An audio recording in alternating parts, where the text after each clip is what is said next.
the best interviews and all the inside scoops. I got a front row seat with a big tub of buttered popcorn and a greasy half-live chicken leg. Now, here are your hosts, Chris Schmidt and Elijah Herbel. I wanted to be able to take, basically most of the twos and threes, they take the older guys out, but have all the twos. I mean, there's a lot of guys who are going to play on Saturday. They're going to play for a lot for us this year.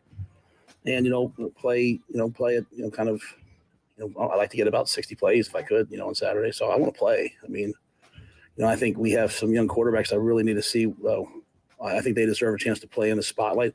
Now we've had a couple late, soft tissue things, at some receiver spots. So, we might be on the triple out there on Saturday, running the ball downhill. But no, I think it's going to be fun. I think we're gonna play. Maybe play, not 15 play quarters, but get about 15 plays each quarter. Give those guys a chance to go rest. Bring out the the next Husker game type deal. Let those guys compete. Then go back to the next quarter. So to me, it's kind of like competition quarter, that type of a deal.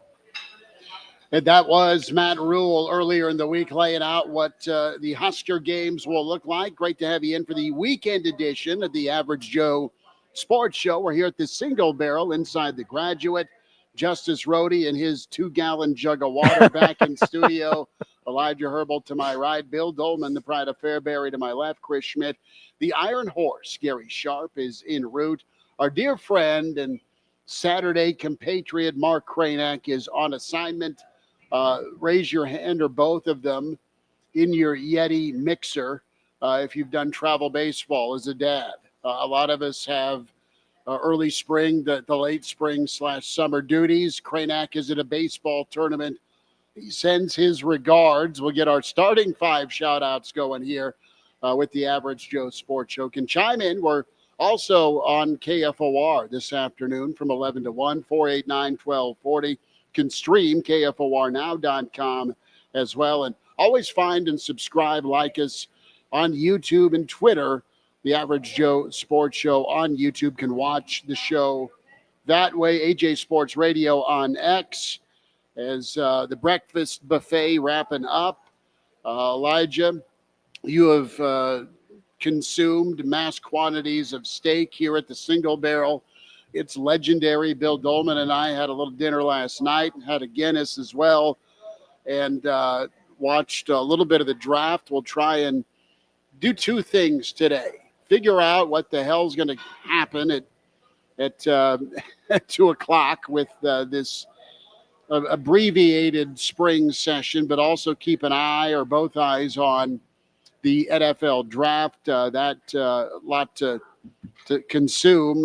Where and when will you hear Ty Robinson's name? Watched last night, and every time we thought one of the candidates came up, they went somewhere else. Maybe a different defensive tackle, maybe a quarterback, maybe something other than the defensive lineman from Arizona. So we'll see where Ty Robinson ends up. Thomas Fedoti as well in play today for Nebraska. Maybe a Nayor or a Tommy Hill. Perhaps I want to see what happens with that for Nebraska. Also want to see what happens with the Nebraska running back situation today as we look at the Husker Games. TJ Lateef, Marcos, also both the quarterbacks I'm interested in. And Elijah and Bill, I know we're both big lines of scrimmage guys. Not only, one of the question marks post-spring will be, all right, what does the chessboard look like for the defensive line, but also the offensive line? Because you're not going to have 4 your, quote, regulars in, but that's okay. You've seen a number of fellas that have stepped up, and some guys have got mentioned. Yeah. The ultimate question today, just generally speaking, is which guys that we've heard talked about in spring, if any, are going to be out there. Because Matt Rule has talked about the nervousness with putting a guy out there, and now some school sees it, and they're going to get offered in the transfer portal, and by the time fall camp rolls around, he's no longer on your roster. That's the big question to me is, are there going to be guys that you have heaped praise upon this spring actually seeing the field today in a spring showcase? Do you keep them just to those little mini events? We don't know, and we're not going to know until this afternoon, as you kind of laid out whenever we started the show. which guys do we see? Which guys do we not see? I don't know. Do we see 20 guys? Do we see 50 guys? It all remains a mystery, and we're only going to find out at 2 o'clock down at Memorial Stadium. Bill Doleman, the pride of Fairbury, the professor, as I look at social media, the line a couple of hours ago stretched beyond the parking garage, kind of adjacent to the north side of Memorial Stadium for the Husker garage sale. That's the parking garage by Harper Shrine Smith. Oh, so it went like a half mile down the road. Wow. Yeah. Whenever I drove by roughly 45 minutes ago, that line was down to the parking garage, kind of past the practice field. So it was much shorter, probably cut in half from what it was at 8 o'clock this morning. But there were reports of people in line at 5 a.m. for you a chance at a helmet. It's craziness. It is garage sale season in Nebraska. So all of you folks down south, that were planning on, and I'm talking about like around Holmes Lake, if you were planning on having a garage sale today, you are sorry. opposed. Yeah, I remember being a part of a garage sale, back in high school when we were trying to raise some money to go to a team camp or something. And as we started to lift up the garage door, people were like limboing underneath to try to get in to see how many buttons they could buy. So I can only imagine what it was like today when they started to open up the doors to this garage sale of epic Black proportions Friday, at Nebraska. Black Friday on crack. Yeah, I mean it's. I'm sure it's the crowd was curious, hopefully well behaved. It was funny just as I was driving in here, seeing people walking around near the stadium and downtown with just Husker helmets in hand. Something about that, just a strange optic. I told you when I saw that the video of that laid out on the table, I thought it was like a football craft table for kids, where grab your helmet, grab your face mask, here's some glitter and glue, and go sit on the table over there, get some crayons and markers, and design your helmet however you want it to look. I mean, what the hell? I mean, it would have been a good idea for kids, but God love Husker fans who want to get a good deal and get some, perhaps previously worn game stuff. Stuff that's fresh out of the Apex and Converse bags from years gone by. This is not the first time that it's been done. I think people have said it has, but they had one back, I think, sometime in the 1990s, and that's where I got some of my haul. But God love Husker fans. They want a good deal, and maybe the proceeds will go to an NIL fund to keep some offensive linemen in the fold. My only ask is if you're going to buy one of the helmets down there today, and I assume they're probably sold out by now with as long as that line was, at least wear it around downtown Lincoln. You could carry it or just throw that Be thing the on. guy that just walks around Saturday before you've even had a drop at any saloon wearing that Husker football helmet. Hey, bring it to a game on this football season. Instead of you didn't get a corn head, okay, but you got a helmet. So wear the helmet to the football game. It's going to rain someday. Maybe later. We'll get our starting 5 shout-outs. Appreciate all of you checking us out on YouTube and on X and on KFORnow.com. So I want to ask you about your garage sale experience. What's the Holy Grail lost ark piece of Husker memorabilia out there? Because the turf was chopped up and divided, the winningest AstroTurf in football history. That's on walls and Husker dens all around. There's signed helmets, there's signed footballs. My graduation gift, and Dad lost the bet, but you're going to graduate on time. I got a 95. Define on time. Well, no summer school, right? The 1995 Husker team got a signed football somewhere. It's buried. I assume the dog hasn't chewed it up. It's in a tote. But what is that item? Is it Devaney's flask? And I mean that lovingly. Is it? I should have kept one. There's choices, Bill, and it could be one of the T.O.'s Apex shirt from the 94 or 95. I was going to say one of the pairs of shoes from Scott Frost Garage that went unrecovered. Oh, wow. Yeah. You're talking burglary. There's still a couple of those went unrecovered, so they're out there somewhere. The Oregon Air Jordan 4s. Yeah. Wow. I can't. Oh. I mean, obviously, any actual worn jersey, that was worn once and then tucked away by a Tommy Frazier or a Turner Gill or Jeff Kenny's tattered tearaway jersey from the 71 Oklahoma game. I wonder if Kenny still has that. That would be, if you're looking for maybe not the holy grail, but something that could fit in the arc.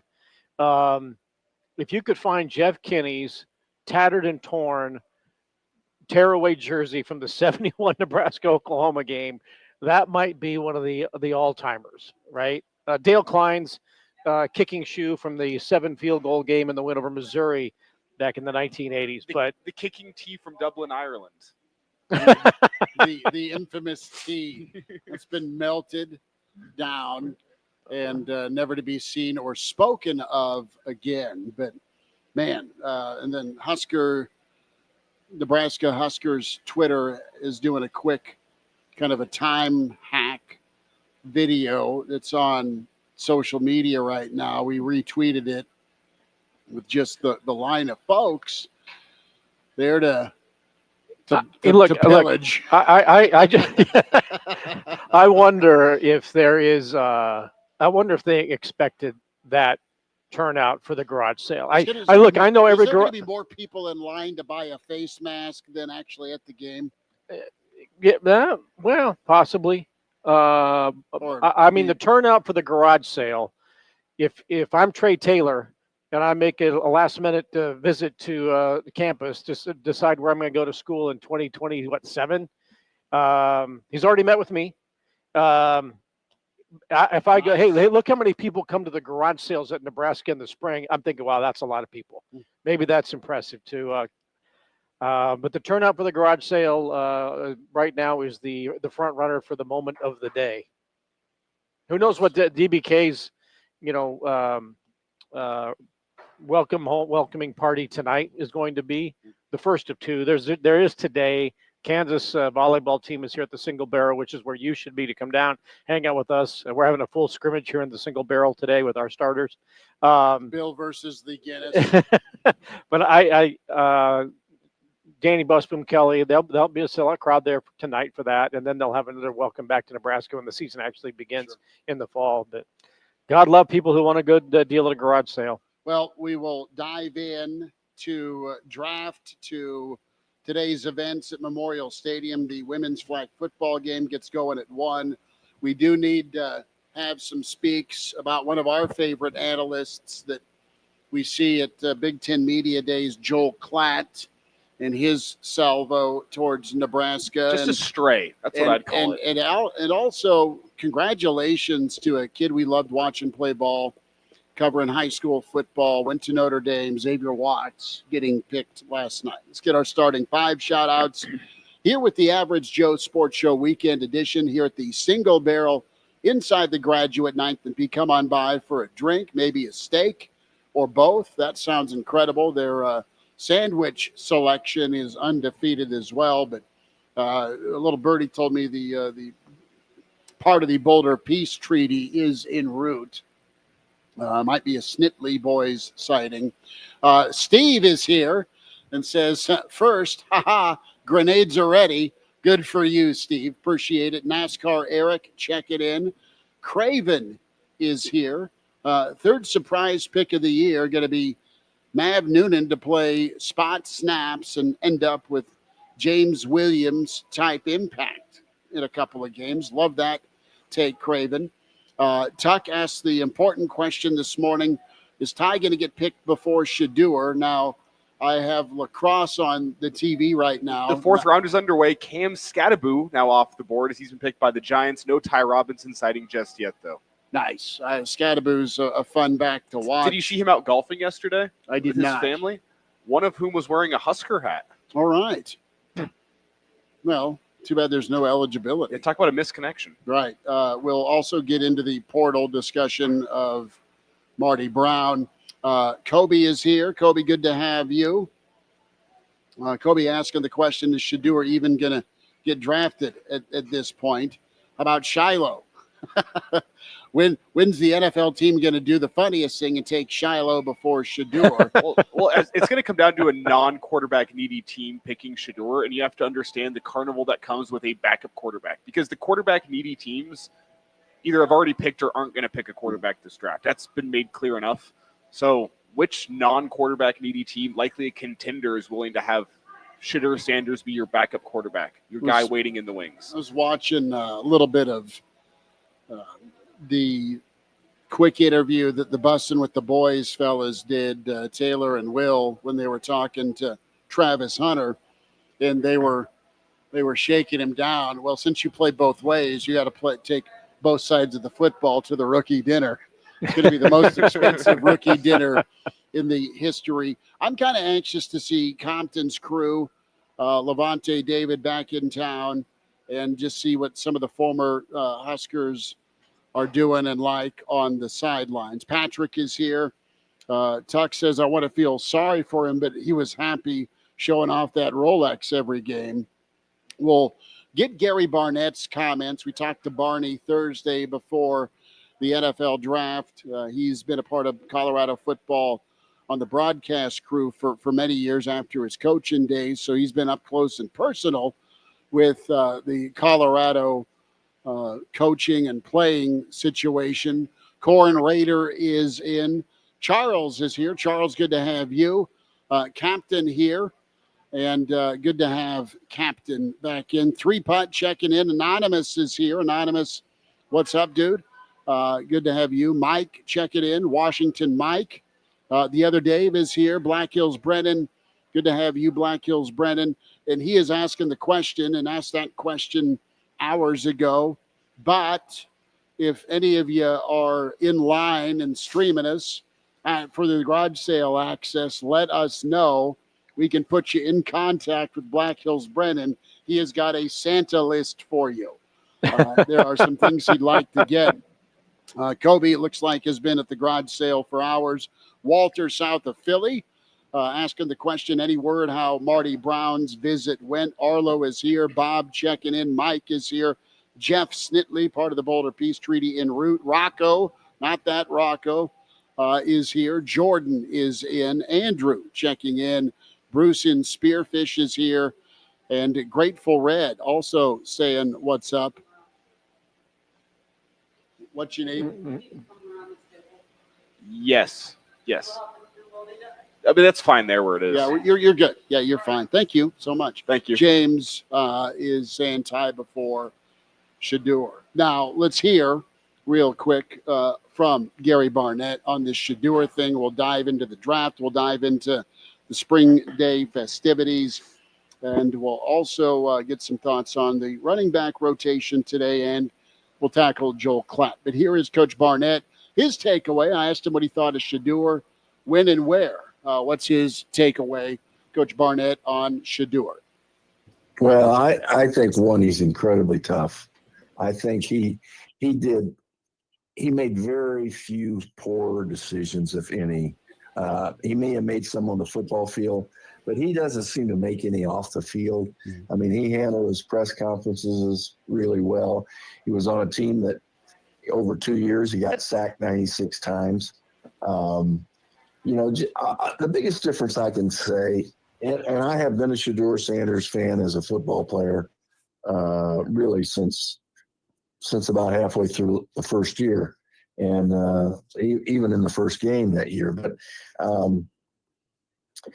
he's when I watch the practices at CU, spring practices, it's a big difference between the two quarterbacks that are trying to become the starter now and the quarterback that was there for the last 2 years, because he just found ways to make plays. And you can't do that unless you're thinking that way. You're thinking about making plays. And he's got a really good delivery. He's very accurate. He's tough. I mean, he stays in there and takes shots and delivers the ball. And, Pat Shurmur, his offensive coordinator, described his personality as heroic. And, he probably knows him even better than Dion does at this point in time, but knows him really well anyway. And so I think that is a great compliment for him. So I've been a Shedeur Sanders fan of his play.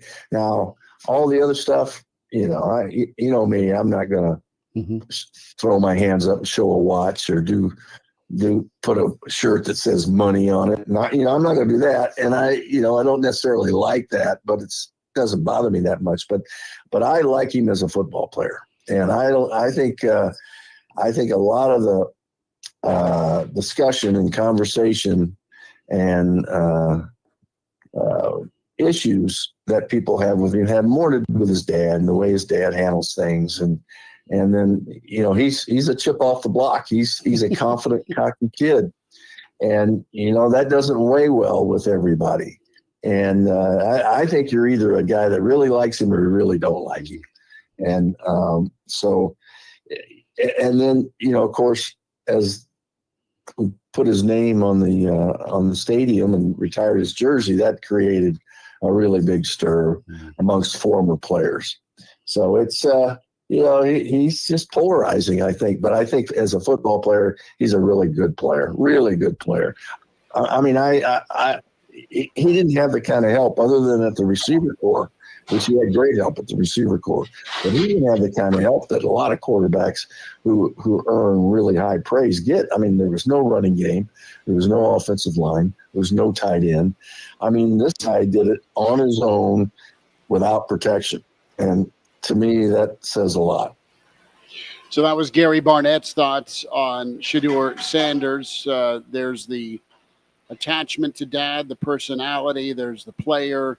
And as a player, count Barney as a fan of Shedeur, and pretty good assessment right there. And to me, it's a case of a guy, he drops out of day one because teams weren't sold on what he brought to the field. And, hey, whenever you don't go throw at the combine, whenever you don't go throw privately for teams. It was the mother of all catering experiences, apparently, for his pro day. Yeah, you're gonna fall down the board whenever teams don't have confidence in you as the player.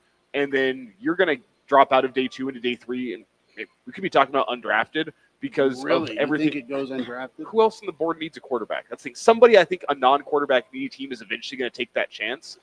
But do you want that carnival to be your backup quarterback for the year? The backup quarterback, it's the same reason so many guys don't stick and stay.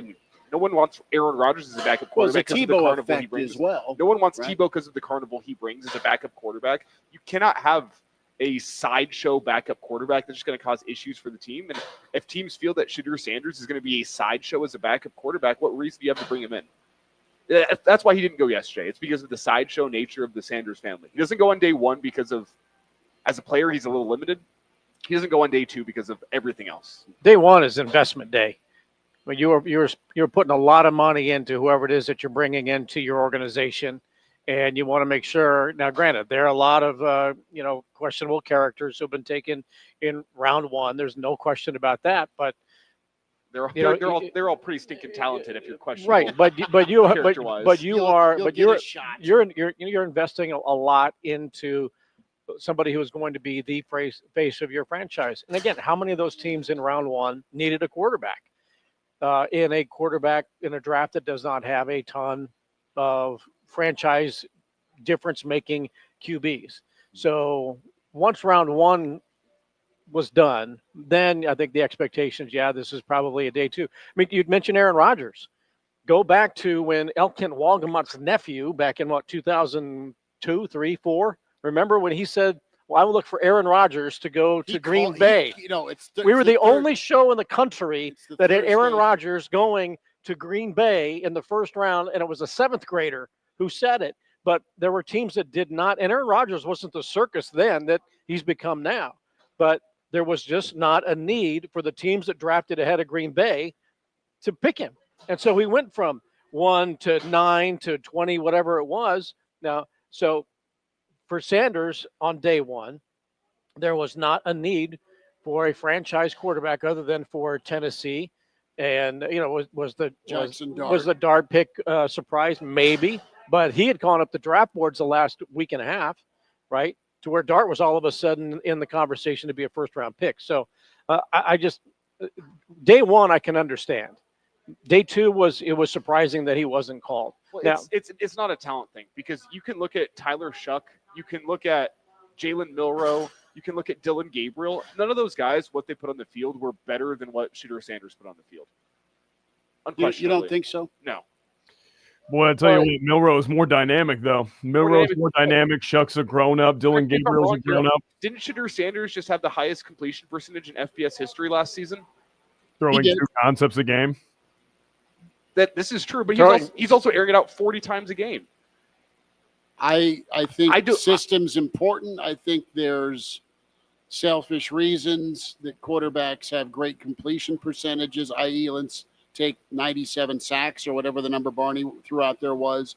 I think there was some live to fight another day plays that Shedeur ignored. Yeah, I agree with that. But I think Shuck is somebody that, you know what, Braum can tutor and mentor quarterbacks. I think Dylan Gabriel, I was surprised to see that, but he's totally functional and pretty mobile. And it comes down to personality. I think I think we can arm wrestle about it's not about the talent. Who's a better skill and performer at quarterback, who's got better accuracy, who has better arm strength, who's a better leader. We can go through all those traits you need. But push comes to shove, the guy's an a-hole, or at least he came across that way in too many meetings. Yeah, arrogant is the word I would use whenever you listen. I would go entitled. Here's what arrogant, I think. Entitled, kind of same thing. Here's the solution. You want to blow up the system, and I mentioned this on the show a couple weeks ago. You want to blow up the system, let Shedeur Sanders be the guy who gives it a shot.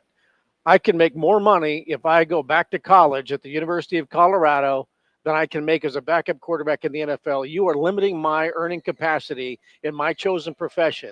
And now that college football is paying players like they do in the pros, then I want to challenge the system, and I want to go back and play at Colorado and make $5 million because that's what the Prime brand could pay me. The legendary Prime brand could pay, whatever. Go back, sit out. Look, I don't want to get drafted, and I want to challenge the system, and I want an immediate decision because you are keeping me from earning a living. So I want more eligibility. If I enroll at Colorado as a student athlete, and I'm going to pursue my degree in business and marketing, and I want to play college football and make the amount of money that my brand says I can go make. Go blow up the system. Let's just see what happens. It's an antitrust lawsuit waiting to happen, right? Right. Somebody's got to do it, so why not them, right? I know that they got turned down on the I know that they got turned down. Jeez, memes are unbelievable. Yeah, Twitter is winning the Twitter war today. Just to paint this picture. I don't want to. Just think Sergeant Holka.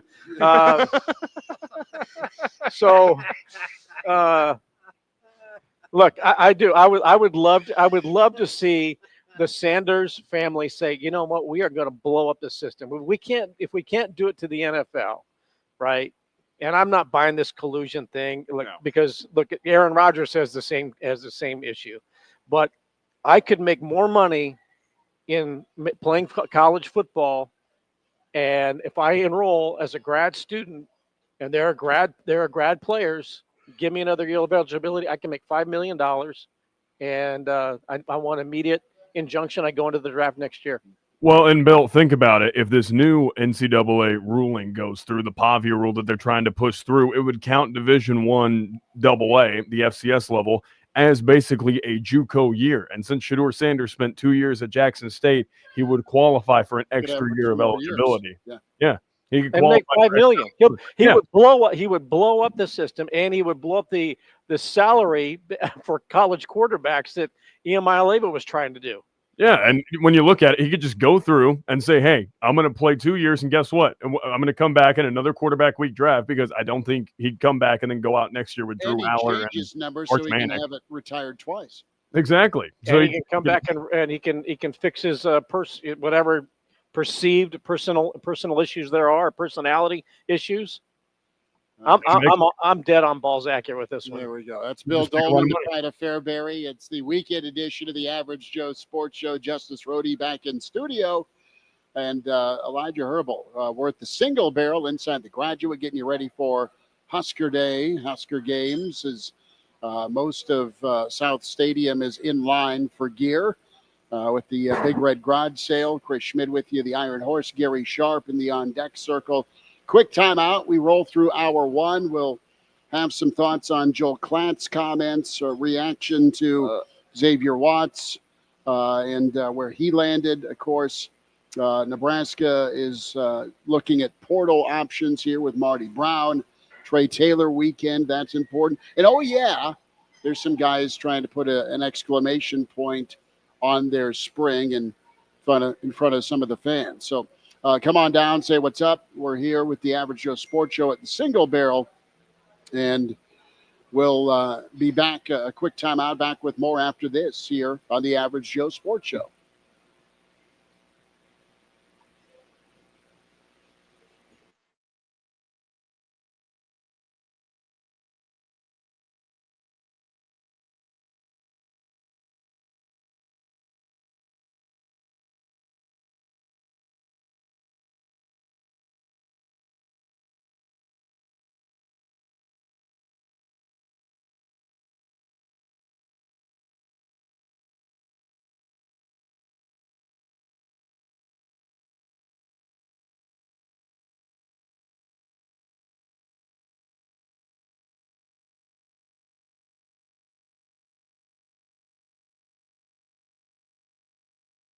And all. Maybe it's time to imagine the next milestone, like a bigger kitchen. Let's get a home equity line of credit from Members Own Credit Union. With a HELOC, you only pay interest on what you use. Plus, Members Own offers free financial counseling and stellar member service. A new kitchen means a second chance at that lasagna. Under your roof, dreams come true. Get a home equity line of credit and fund life's big moments. Learn more at membersowncu.org/dreams. Limitations apply. Federally insured by the NCUA. Equal housing lender. Whoa, not confident with your brakes? Let 6-to-6 Auto Service make sure your brakes are safe, reliable, and ready to go. Right now, receive $57 off brake work per axle. But hurry, this offer is only available for a limited time. Visit 6to6autoservice.com to learn more and book your appointment today. With this deal, you will drive away confident. Per axle, most cars, light trucks. Some exclusions apply. Cannot be combined with other offers. Does not include taxes, shop supplies, or additional parts. Limited time only. Save big money on your next project at Menards. Gorilla Glue offers the adhesive strength you need. From sealants to tapes, get what you need for your project. Gorilla Silicone Sealant's flexible formula won't shrink or crack over time. On sale now through April 27. Check out all our Gorilla products in store. And check out our weekly flyer on Menards.com for all the great deals happening now. Save big money at Menards. So much of our life has happened under this roof. Like our first dinner here, burnt lasagna and all. Maybe it's time to imagine the next milestone, like a bigger kitchen. Let's get a home equity line of credit from Members Own Credit Union. With a HELOC, you only pay interest on what you use. Plus, Members Own offers free financial counseling and stellar member service. A new kitchen means a second chance at that lasagna. Under your roof, dreams come true. Get a home equity line of credit and fund life's big moments. Learn more at membersowncu.org/dreams. Limitations apply. Federally insured by the NCUA. Equal housing lender. Spring in Nebraska. Freezing cold one day, uncomfortably hot the next. While others are complaining about the weather outside, the temperatures inside your house will always be comfortable because you called Patriot Plumbing, Heating, and Air for a $98 spring AC tune-up. Don't risk being uncomfortable. Call Patriot Plumbing, Heating, and Air at 402-464-7411 for exceptional service at reasonable prices. You can also reach us at patriotlincoln.com. We all like to save money, and we all like to save time. So why not save money and time on your auto insurance? At Battle Creek Insurance, we offer a way to do both. Enroll in our EFT payment option and save 5% on your auto insurance premium. EFT makes bill paying easy, convenient, and there's no worry of late payments. Visit BattleCreekINS.com today to contact your local Battle Creek independent agent. Start saving. Battle Creek Insurance. Better together. KFOR. Start saving. Battle Creek Insurance. It's the Average Joe Sports Show with Chris Schmidt and Elijah Herbel. Back here at the Single Barrel as we're talking NFL draft. We're getting you ready for the Husker Games. Chris Schmidt, Elijah Herbel, the Pride of Fairbury, Bill Doleman, the Iron Horse, Gary Sharp. Shortly as we were going to break, as perfect timing has it. God's timing, as Shedeur Sanders would say. With the Average Joe Sports Show. Ty Robinson picked in the 4th round by the Philadelphia Eagles, as that's pick 111 for Ty. A lot of us thought, all right, 2nd round, maybe, perhaps 3rd round for sure. but the third round came and gone. And you look at Jalen Carter, Jordan Davis, now Ty Robinson, and I think back to Fletcher Cox and Ndamukong Suh, and just how Philly loves to load up with depth and talent and psychos between the lines and intimidate. Howie Rosen's been getting a ton of praise, and good for Ty Robinson, a lifelong dream realized. So we'll kind of go around the horn here. Do you think him and this is a good spot? We were thinking Chiefs, we were thinking Eagles, thinking Seattle. I think he can do well here. If you're tied, you reach out to Cam for a roommate situation with what cost of living is nowadays. You're looking at apartment prices in Philly. Do you think you reach out and make that phone call and say, hey, if you need another roommate? And how do you apply for TSA? Yeah. Yeah, because that's what you're going to do with the new pre-check. TSA pre-check. The Right. new payday. Gary Sharp with us, the Iron Horse, joining us. And Sharpie, thanks for coming down. Good to see you, man. Good to see you guys. It's been a while since I've seen all of you in person. I usually just stare at you in a box. You're real. It's good to see you. Spectacular. How about this? This is the only excitement that's going on in Lincoln, except for the garage sale. It's quiet. Yep. It is really, really quiet. Usually from my house in Omaha to here to the stadium to park and then walk over, maybe an hour 10. There's a lot of traffic on A80 today. I mean, and There's no activity around the It stadium. was all on Highway 2 between 56th and South 9th trying to get down here. And typically on any Husker game day, spring games included, you see the bars open early. Yeah. I was walking past downtown, past some businesses here downtown on the way into the Single Barrel here. They weren't open yet.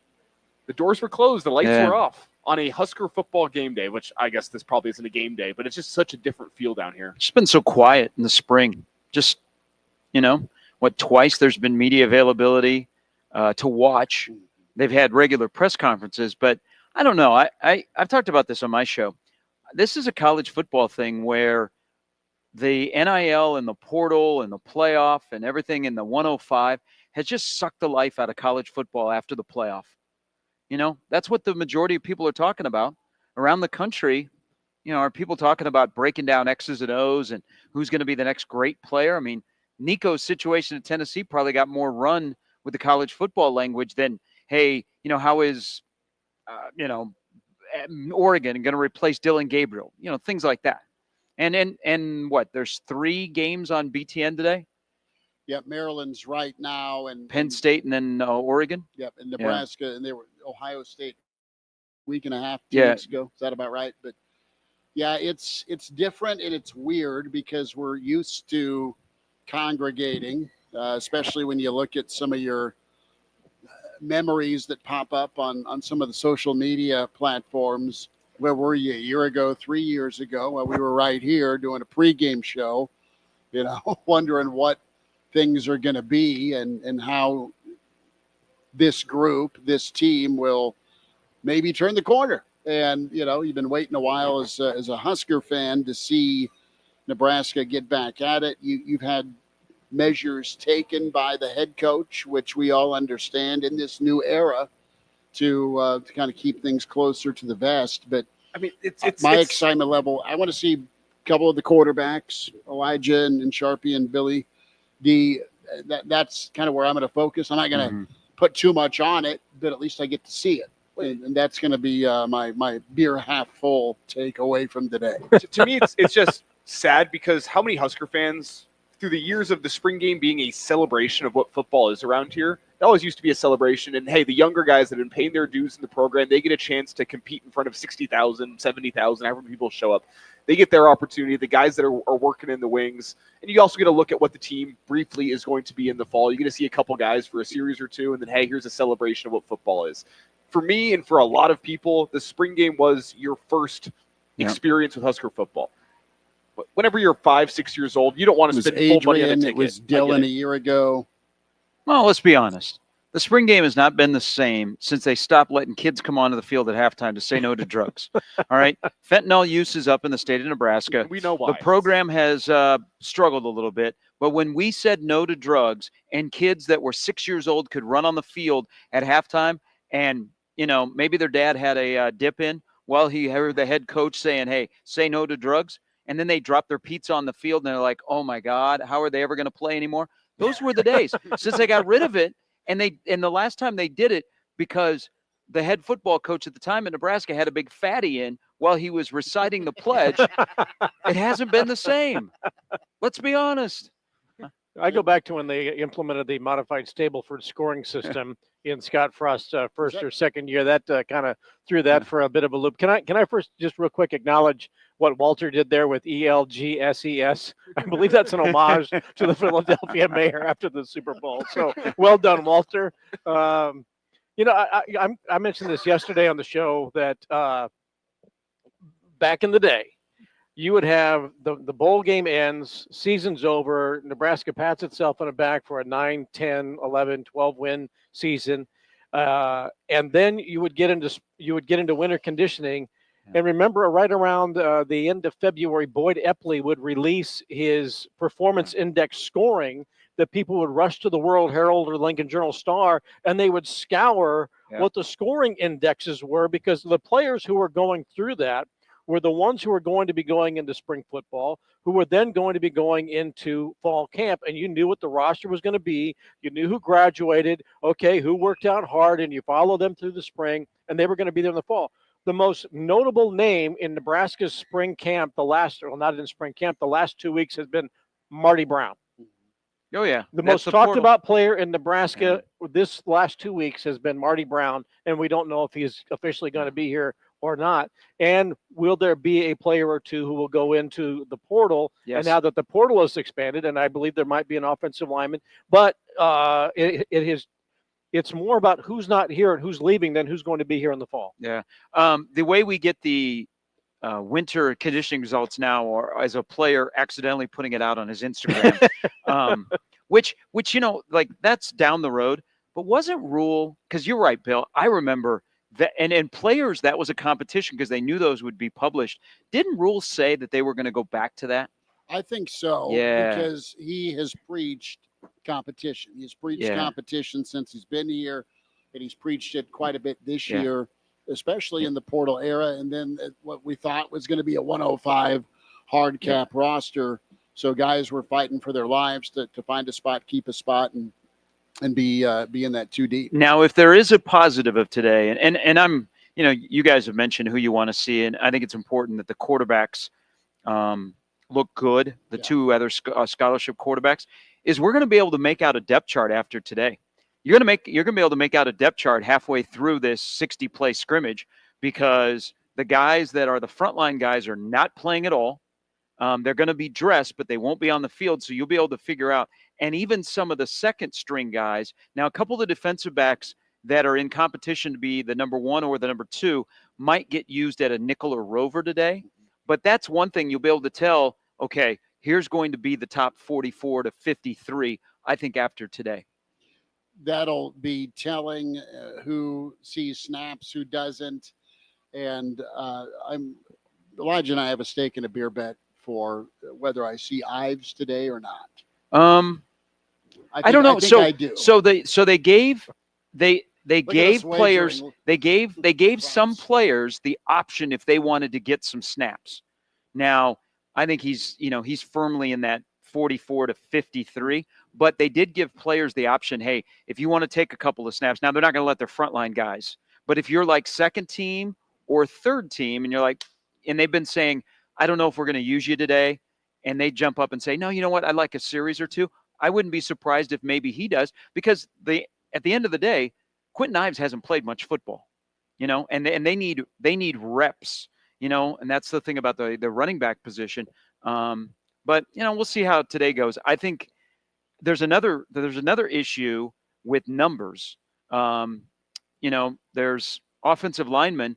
They began the spring and they didn't have a full slate of offensive linemen. There's no way they could have played a normal spring game today. And also, we don't know how many wide receivers are going to play, because they have some wide receivers that are not the first and second team guys that are battling some soft tissue injuries that they do not want to, you know, add to by having them go full speed in this game. So who knows who's going to be out there, but we do know that the Brickses of the world that needs to probably look good, The two quarterbacks, you're very curious on seeing them. Some of the other linemen that have been here, Winery, who I think is in the 44 to 53, but I think he'll get some run today. So you think Williams Winery will suit up a little bit and go? I think he will, but I think he's also inside of that 44 to 53. But they also may have some guys that have never played that may get a series or two. Okay. Well, there you go. Show up. Does 15 run around out there with flags on and a green jersey and plastic bubble around him just to give the fans a look at him? Well, I look at the dynamic last year. You guys remember, it's always been, since I've been covering Nebraska football, the biggest spring crowds are the first year of a head coach or if there's a quarterback battle. And look at last year. And then the crowds have gone down a little bit with the spring game, but that doesn't tie into today. But look at last year. We couldn't wait to watch Dylan and Kalen and then to see the new Heinrich. Yeah. And all three quarterbacks last year looked really good.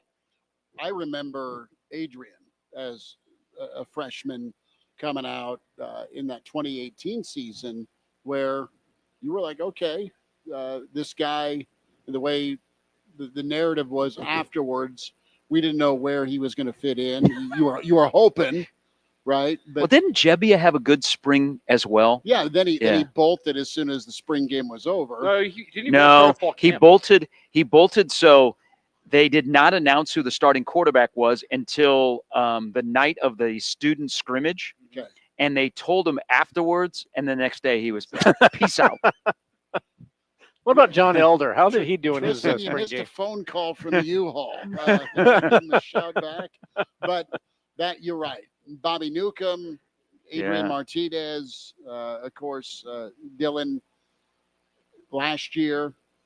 It was fun. Joel Cornwell. That's in Bill our wheelhouse. What's your holy grail of Husker memorabilia? What's an item that I own or I would have gotten today? You would like to have found a way to find. Okay, I've said this numerous times. Trophy room. I want from the 97 Orange Bowl, I want Tom Osborne's last play sheet.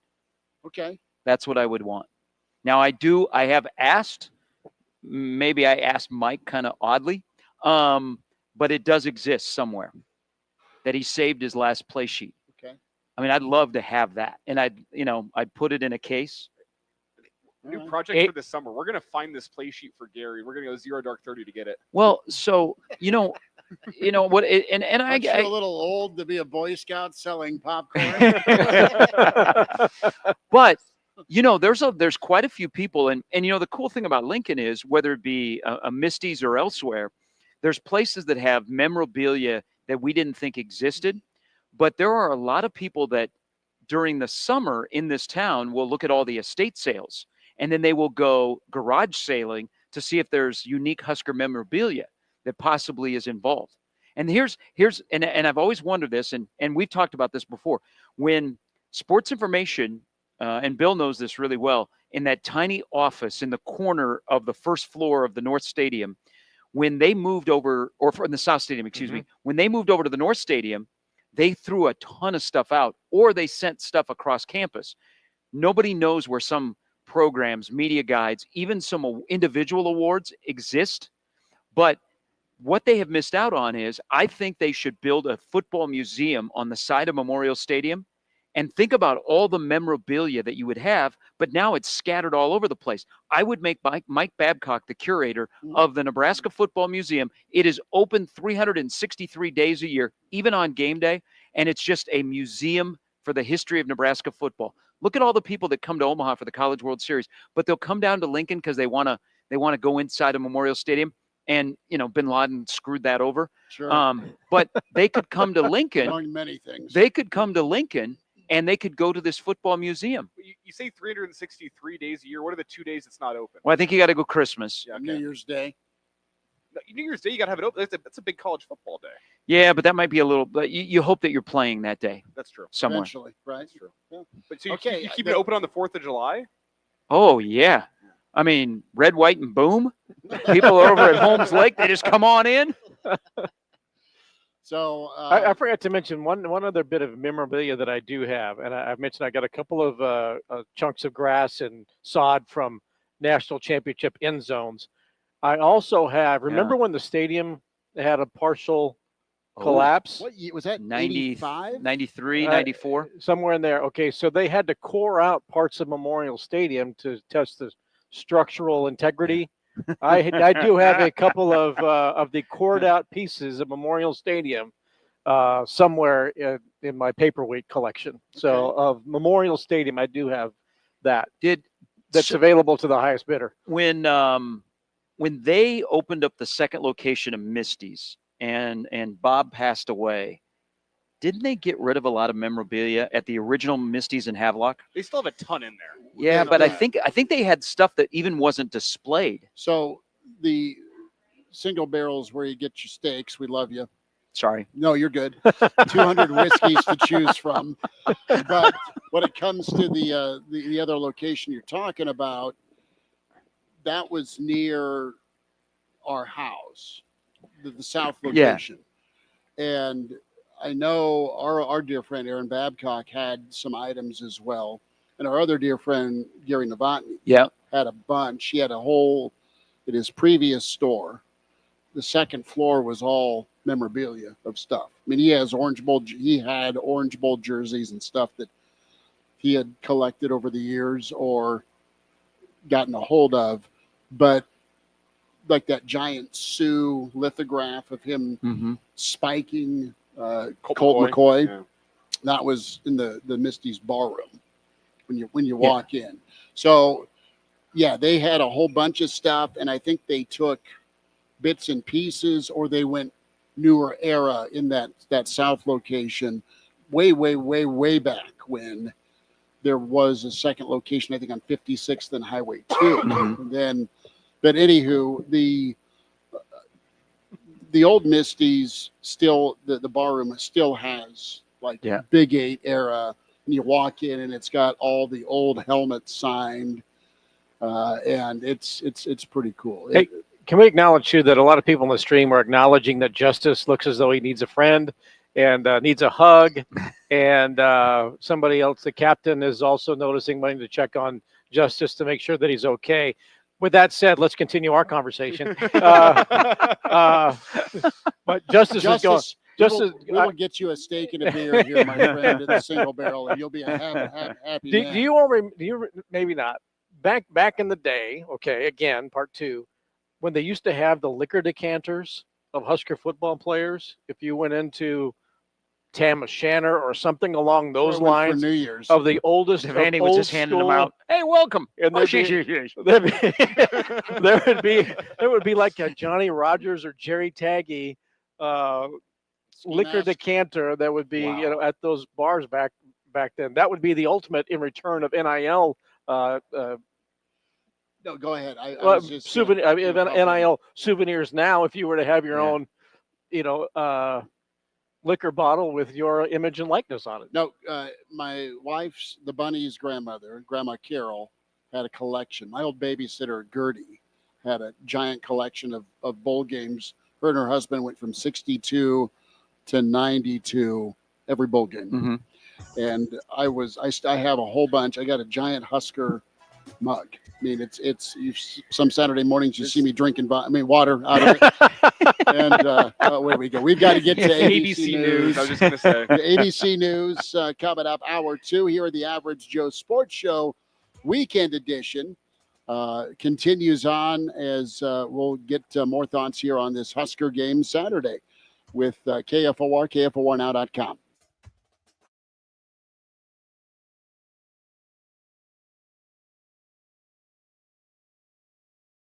100 others, says Iran's government-controlled media. ABC's Marcus Moore. Videos showed building interiors damaged from the power of the blast. It's unclear what caused the explosion. It happened as U.S. and Iranian officials held a third round of high-stakes talks on a potential nuclear deal explosion happening in Iran. Iranian officials held a third round of high-stakes talks on a potential nuclear deal explosion. Just yesterday, President Trump aboard Air Force One headed to Rome. He told Israeli Prime Minister Netanyahu.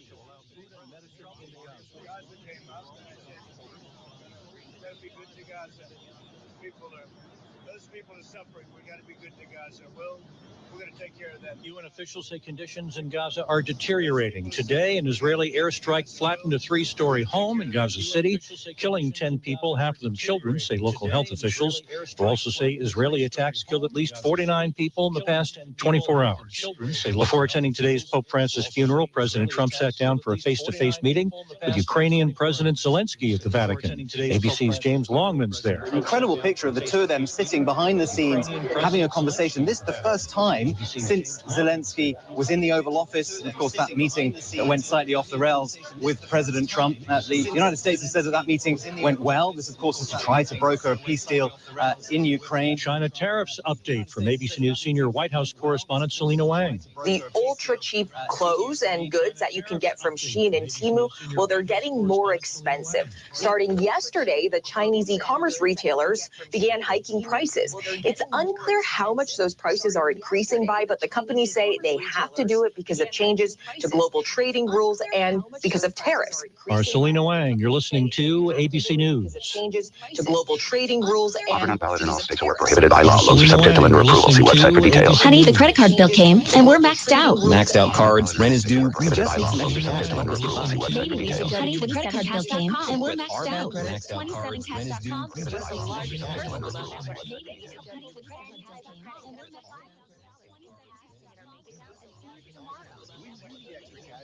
27cash.com. .com. That's 27cash.com. 27cash.com. Millions of Americans take medicine like Ozempic and Zepbound. Many of them are overpaying by thousands of dollars a year.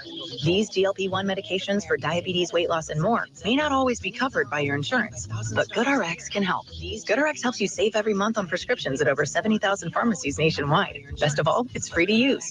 Check GoodRx to save on GLP-1s. Just go to GoodRx.com/GLP. That's GoodRx.com/GLP. GoodRx is not insurance, but can be used instead of insurance, including Medicare and other federal and state-funded programs. That's GoodRx.com. A year since a devastating afternoon on Arbor Day. I'm Jeff Moats, KFOR News. One of the biggest tornado outbreaks in eastern Nebraska happened a year ago today, which was Arbor Day, and created havoc between Lincoln and into the western suburbs of Omaha.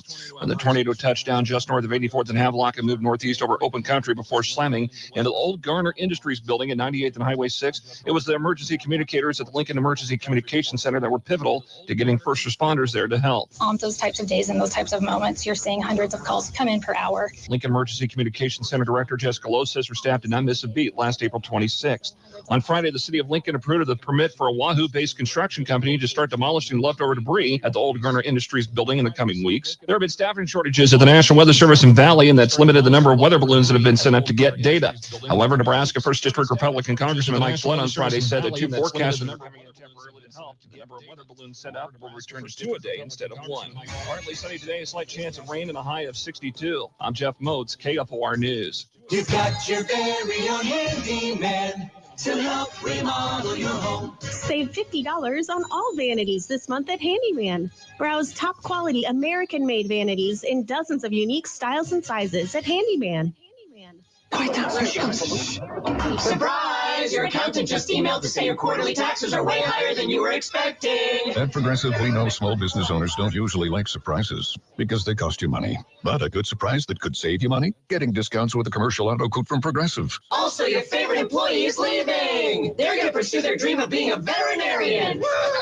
Surprise yourself. See if you can save in as little as 7 minutes at ProgressiveCommercial.com. Progressive Casualty Insurance Company and affiliates. Discounts not available in all states or situations. If you've got trash, it's time to stop trash talking and clean up with MWC Can. MWC Can is your one-stop container shop for front load, rear load, side load, and self-dumping containers. Come to MWC Can in Lincoln off North 56th Street and Russell Drive to see their full line of steel and poly containers for any trash need. MWC Can. Let them help you take out the trash the right way. Visit MWC-Can. Today. Every kid deserves a mentor, and there's a child out there waiting for you. Teammates of Lincoln knows firsthand that one-on-one relationships build hope and community. Teammates mentors listen, encourage, and focus on a child's strengths. With mentors and mentees from all walks of life, they build bridges and possibilities. Their hope? To inspire students to reach their full potential and positively impact the world. Be the support you needed when you were young. Become a Teammates mentor. Make a difference one visit at a time. Go to LincolnTeammates.org. Severe weather in Nebraska. Could be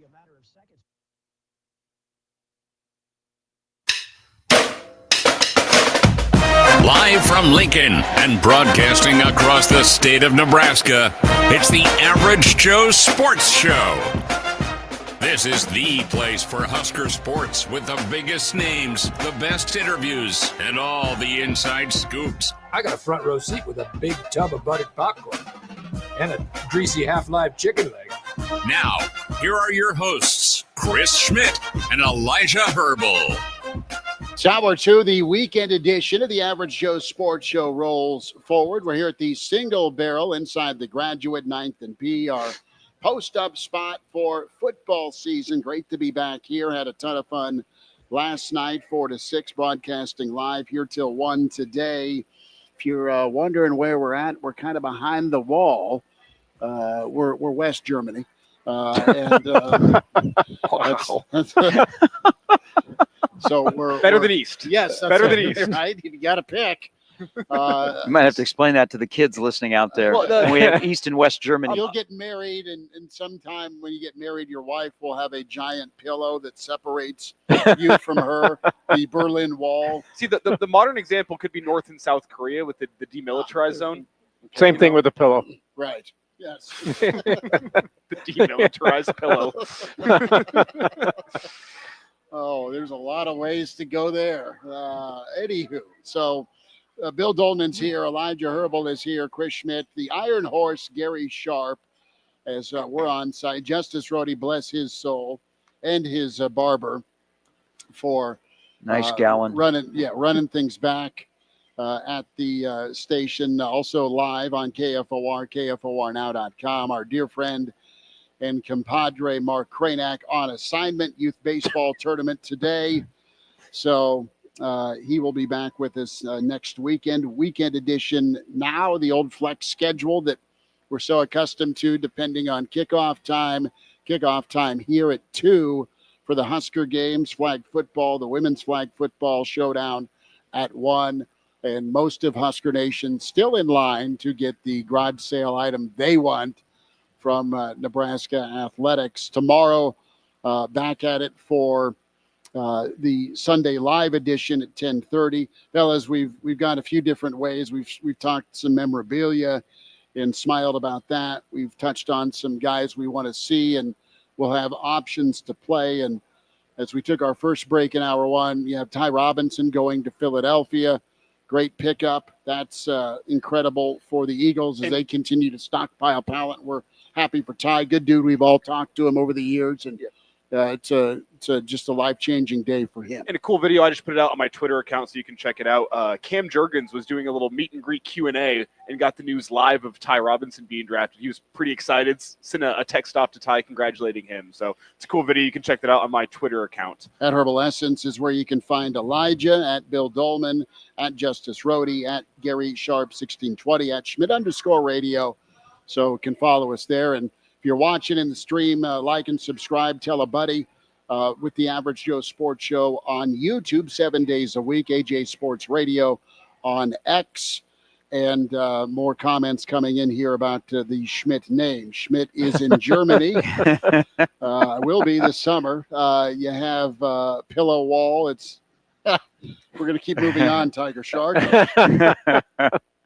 Schmidt shows he earned a C- in world history. I minored in history, and doesn't mean you didn't get a C-. No, it was a 3.5 GPA. It was good. It's a subtle flex. I love it. Yeah, and guys, let's jump in. We've also spent some time on the Shedeur issue. Yes, yeah, Brian off the top rope.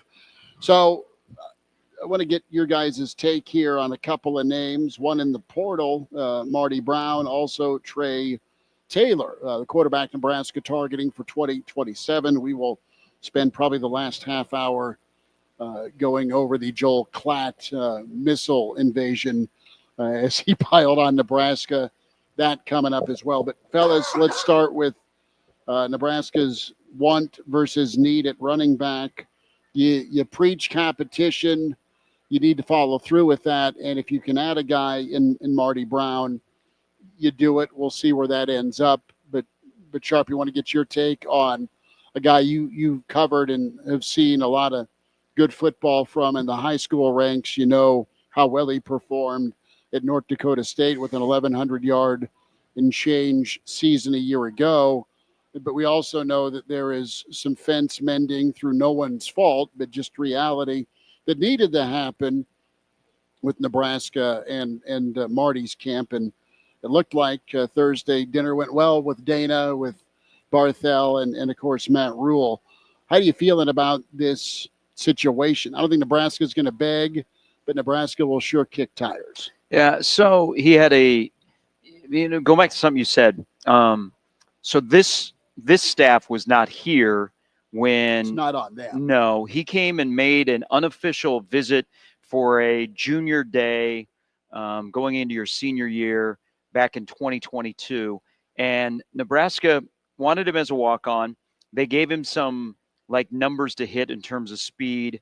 They thought he was a little bit undersized. They also liked their running back room at the time. And I don't think Marty holds that against Matt Rule because he doesn't know Matt Rule until just recently. But if you're Miami or you're Cal or you're Kansas State, you're going to bring that up. Or if you are helping Marty make a decision, you might bring that up. So what happened is, and the visit went well, and we just sit and wait now. I mean, you have no idea what he's going to do other than he's going to explore his options. But what I was told by somebody that Nebraska, it was not a push meeting. He got to meet his head coach, maybe his future head coach, his future OC, his future position coach. He also got to hang out with a couple of the running backs, most importantly, Emmett Johnson. It was very low key. They sold the vision. They told him, this is what we have. This is what you can be. They went relationships over resources. So the visit from everything I've heard went well, but now you sit and wait. You don't know. But let's be honest. They don't look at it as, okay, we're panicking about our running back room, because I think how we look at their running back room compared to the staff is different. I think they like their running back room. Do they love their running back room as a whole? No, because Parker has been injured and he's been on the injury fat guy bike. Okay. He's had a weird entry into Nebraska they got him bigger and then they got too big and then he got injured because they wanted him to get a lot of reps during the spring, because he's the guy.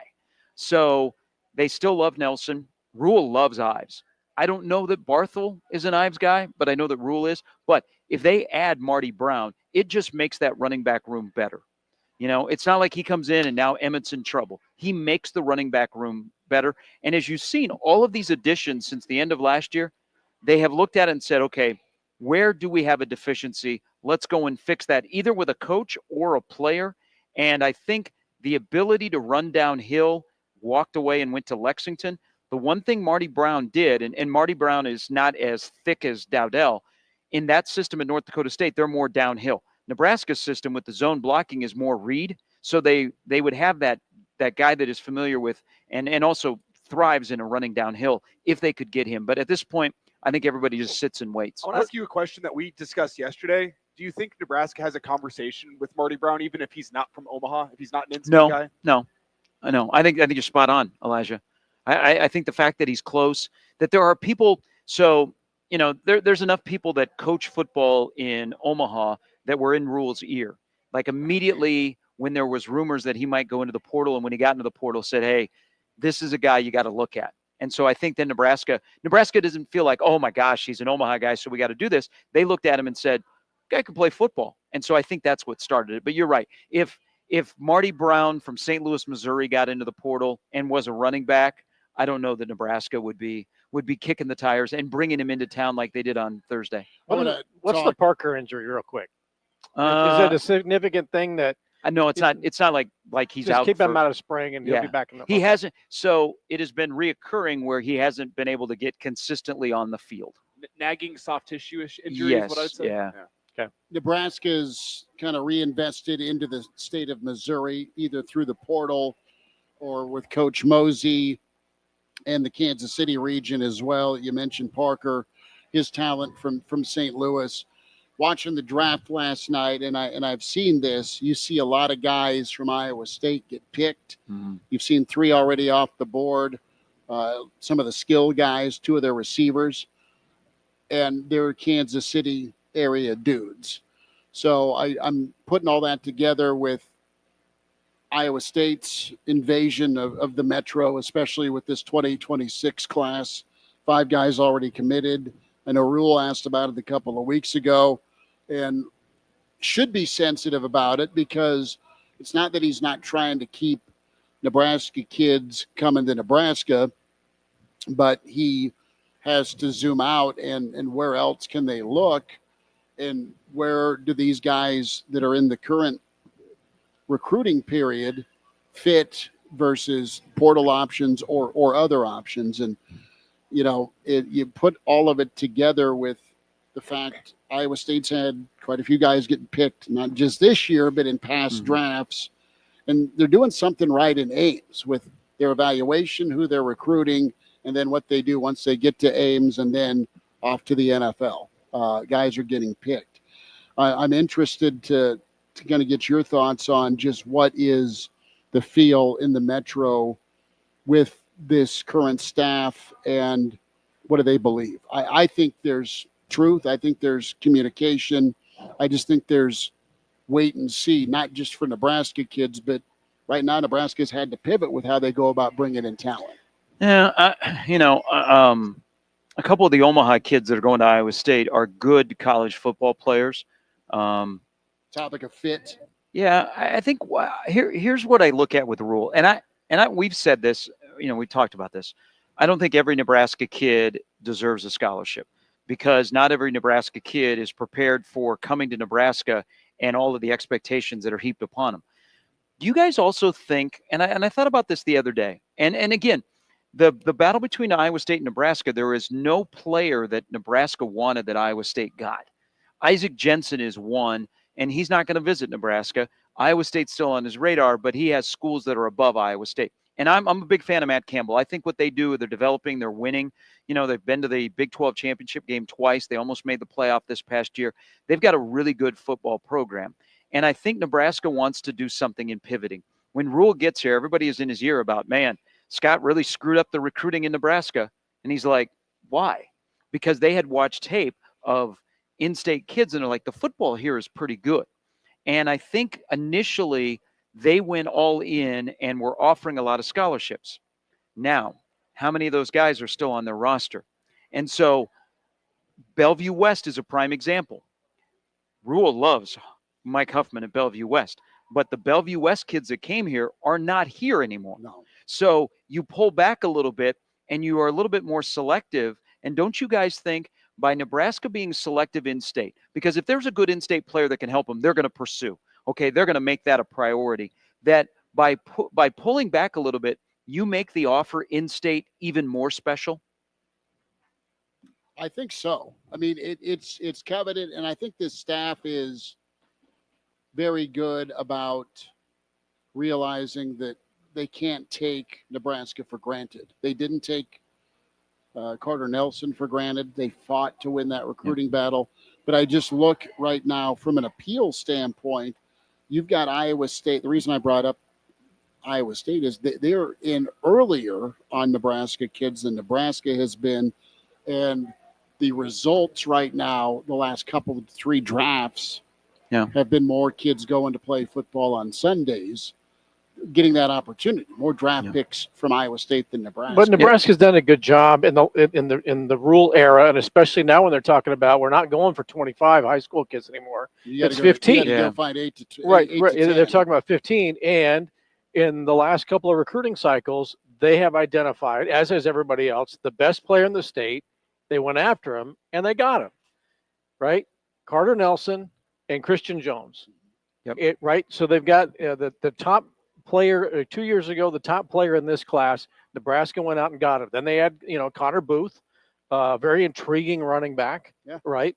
I'm trying to think. Tyson Terry. Right. So, and Pierce Mooberry. Jones. So they've gotten, 3 to 5 or whatever it is that have been identified as the best players in the state who may not be 5s, but certainly 3.5 to 4, and as much I hate freaking recruiting, but they've identified the best players in the state, draft, and they've gone out and they have gotten those players. Now, if those, and it's not like the old days where well, we're gonna bring in 25 to maybe 30, and if we don't give them a scholarship, they're gonna walk on anyway, right?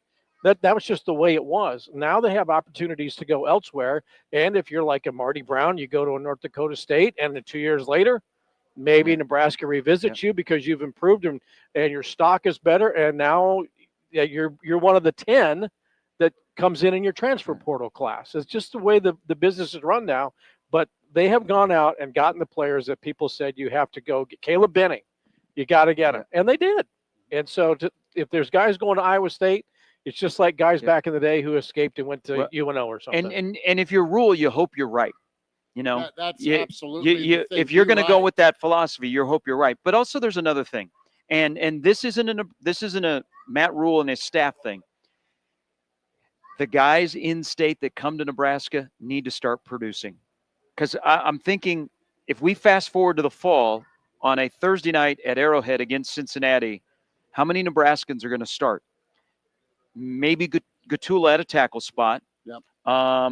You're going to have Lindenmeyer and Harburg. So those are two Nebraska kids at tight end. Now let's go to the other side of the ball. Maybe Caleb and Buford are splitting a safety spot. Maybe Donovan Jones wins a cornerback spot. There's 4. I mean, am I missing any Nebraska kids that you are trying to go quickly? That are going to start? So what I'm saying is, can we include special teams? Special teams, yeah. There's a couple candidates from special teams. Gage Stanger is a guy. Gage Stanger won't be a starting linebacker, but yeah, he's going to play a lot. That's a good from Millard South. And Tristan Alvano, maybe your starting place kicker. Well, John Hole. So your kicker will be a Nebraska guy. We're up to 6. But here's the discussion about in-state kids, and they've got to produce, especially the Omaha kids. I mean, we just saw Xavier Watts, who Nebraska actually wanted to recruit as a defensive back. He wanted to play wide receiver. Notre Dame allowed him to play wide receiver. He shifted over to defensive back, and look, and now he's in the NFL, and I think X-Man's going to be fantastic. But the Omaha kids have to come here and produce. They have to. They can't be just zeros, okay, or little contributors. They have to come here and start producing. But doesn't go back also, guys, and he's still on path to be healthy and to begin his second year in the fall. Nebraska, Carter Nelson has to hit. I mean, that's like Malachi Coleman didn't hit. Mav Noonan, you're excited about. To get healthy. And Mav Noonan hasn't. I mean, where are we with Maverick Noonan? That injury was just another. But and Teddy could come back and he could possibly be a starter as well. But with Carter Nelson, they went all in. Remember, Scott took his entire staff to Arizona to recruit Ty Robinson. Matt Rule took his entire staff to Ainsworth to recruit Carter Nelson. They got him here. They got him on the field last year. Now they need him to pop. So that would be a Nebraska kid that was highly recruited, highly rated, that all of a sudden, bam, there we go. It'll be fascinating to see, and that's part of the intrigue today, because a lot of these guys we're talking about that have the NE next to their name are going to get a chance to go out and perform. Mm-hmm. And continue to make their case for snaps during the fall. Gary Sharp, Bill Doleman, Elijah Herbel, Chris Schmidt, Justice Rhody. Justice is getting like his own subset of fans. Like there's this underground Justice Rhody movement. The voice for radio, the face for Ireland is the tone and temperature in the stream. Like and subscribe with the Average Joe Sports I think Show. water just came out of his nose.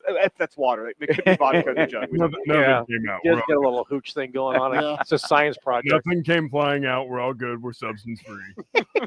Justice drug in a bathtub, and he's making bathtub gin in the station bathroom. We've been working on that in 376. That's part of crucial for broadcasting. Learn from the best. How to mix a Guinness. Right there. We've got about a half hour left here at the Single Barrel inside the Graduate, our football headquarters with the Average Joe Sports Show. Appreciate all you checking it out. A quick timeout. Hey, can Shedeur go back to school?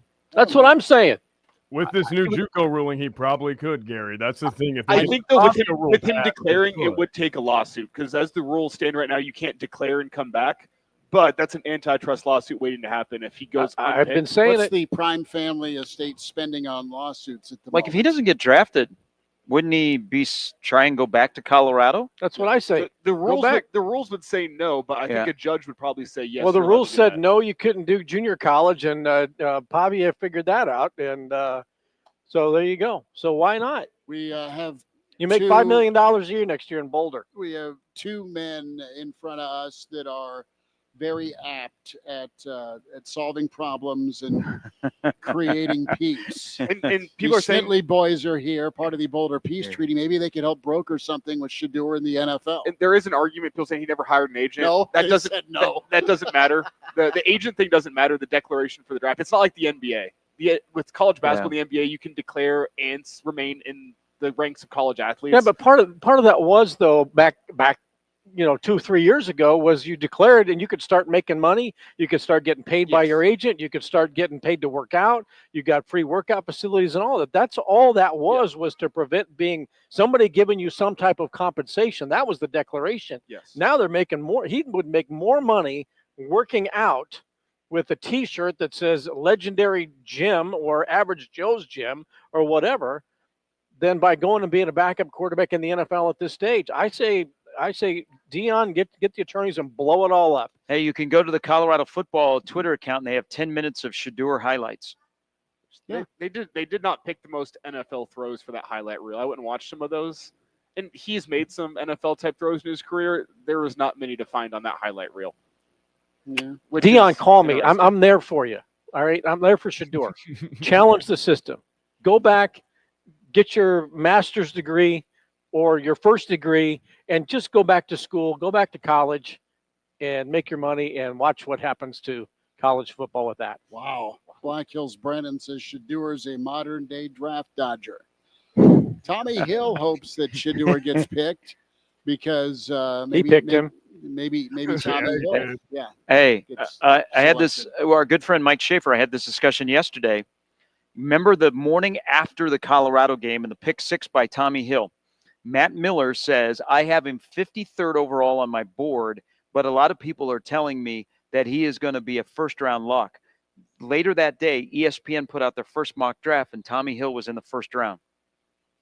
Yeah, how things have changed on that Saturday night in September from Shedeur and Tommy Hill. Well, how things changed in that Friday night game against Illinois. That's where the wheels started to fall off. Ryan ended up going 3rd round to the Broncos. I mean, that was a air quote surprise pick, but I love that guy as a wide receiver. Super talented. Killed Nebraska that night. I think the stat is he only had 1 drop in his entire college career, something like that. So very sure hands. Feels like a Sean Payton type pick. Well, and I wasn't a huge fan, but I trust Sean Payton. I like what he has done, and I honestly see Jamal Banks as a similar type wideout, and I know Banks isn't even in the top 25 going into the draft of wide receivers at the position, which is too bad. But, there's some names out there to keep an eye for with Nebraska. Not only the rest of this draft is what round are we in right now? We're still in the 4th. So we're starting to get towards Fedoni time. We are. We are on Fedoni alert. Quick timeout. More of the Average Joe Sports Show. Your weekend edition continues after this.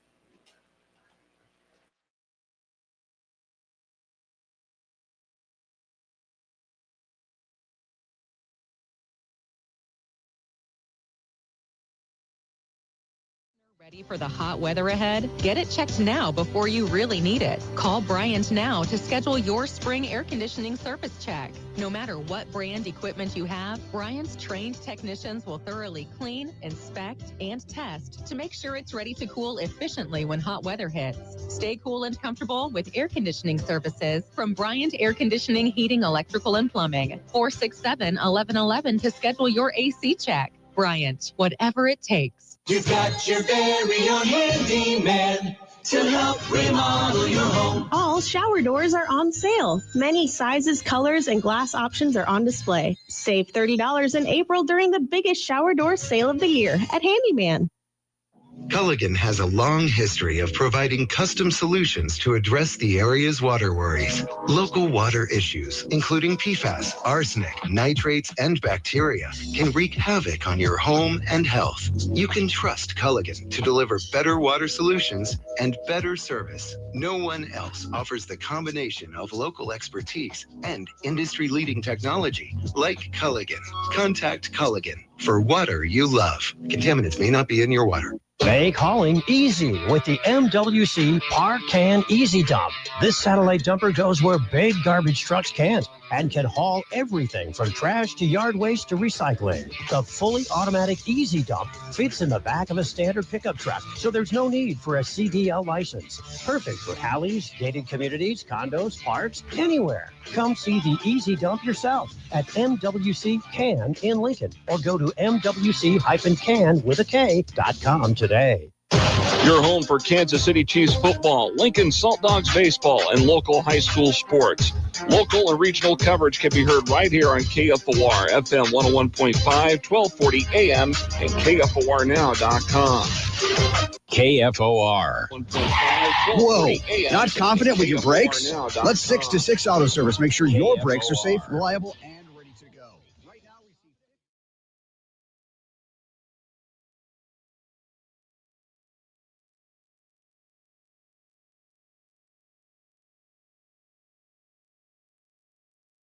light trucks. Some exclusions apply. Cannot be combined with other offers. Does not include taxes, shop supplies, or additional parts. Limited time only. Some exclusions apply. Cannot be combined with other offers. Get everything you need for your flooring project at Menards. MS International has a great selection of flooring to help you update your home. From beautiful ceramic tile to luxury vinyl plank and laminate floors that resemble real wood. Get the floor of your dreams at Menards. Stop in today and check out all our flooring options, and check out our weekly flyer on Menards.com for all the great deals happening now. Save big money at Menards. For all So much of our life has happened under this roof. Like our first dinner here, Burt lasagna and all. Maybe it's time to imagine the next milestone, like a bigger kitchen. Let's get a home equity line of credit from Members Owned Credit Union. With a HELOC, you only pay interest on what you use. Plus, Members Owned offers free financial counseling and stellar member service. A new kitchen means a second chance at that lasagna.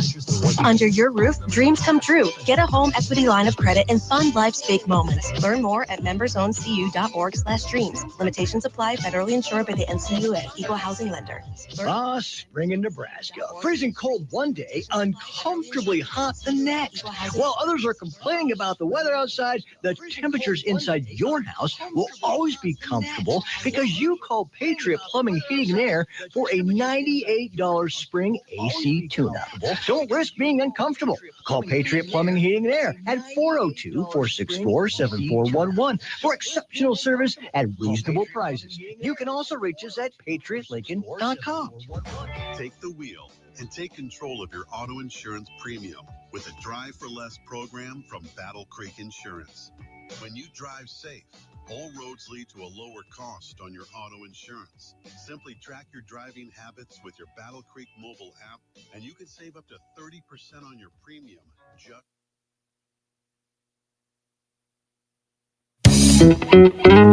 We're back with more. It's the Average Joe Sports Show with Chris Schmidt and Elijah Herbel. Rolling through a spring game Saturday. Is that what we're calling it, gentlemen? Oh, we're back. on. I'm not sure where Schmidt's gotten off to, but it's a spring game Saturday of sorts. Husker Games. Husker Games. Do you know anybody that's going to do all the events? Started with the garage sale. No. Did football. Going to go to soccer, then to volleyball. I have not heard of anybody.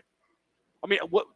Based on the vibe we're seeing in downtown Lincoln here, what do we think attendance-wise is going to be the number?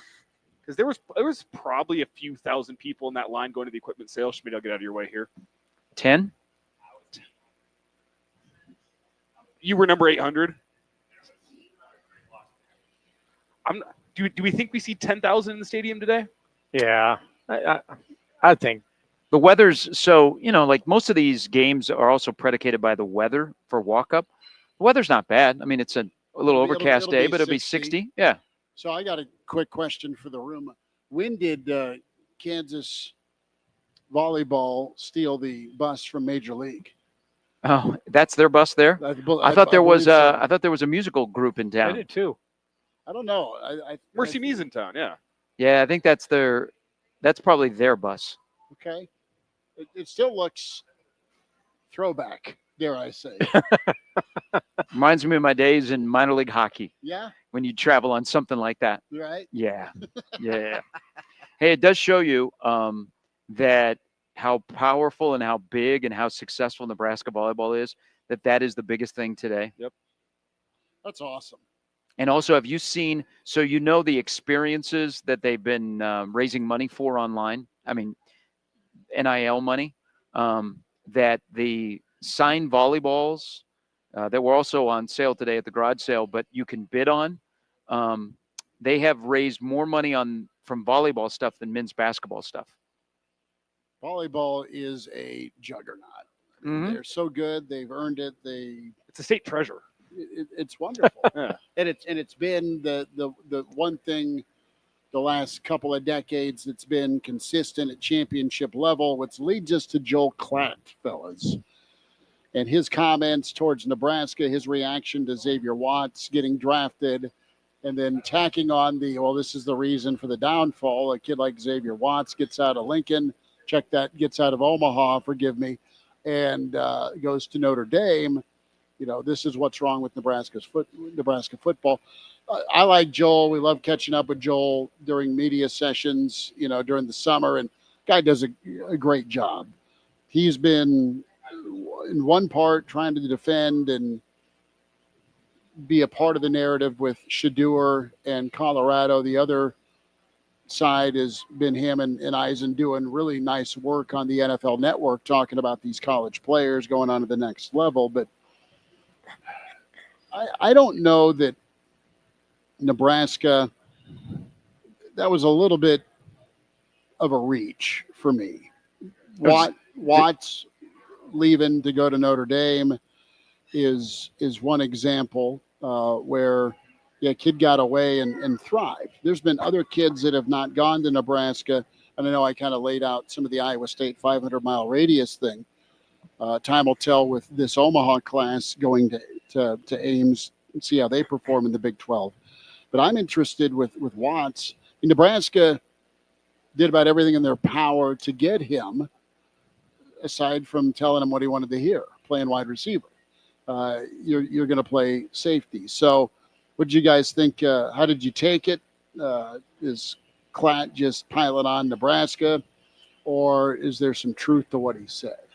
It's been down, but I don't know as to why.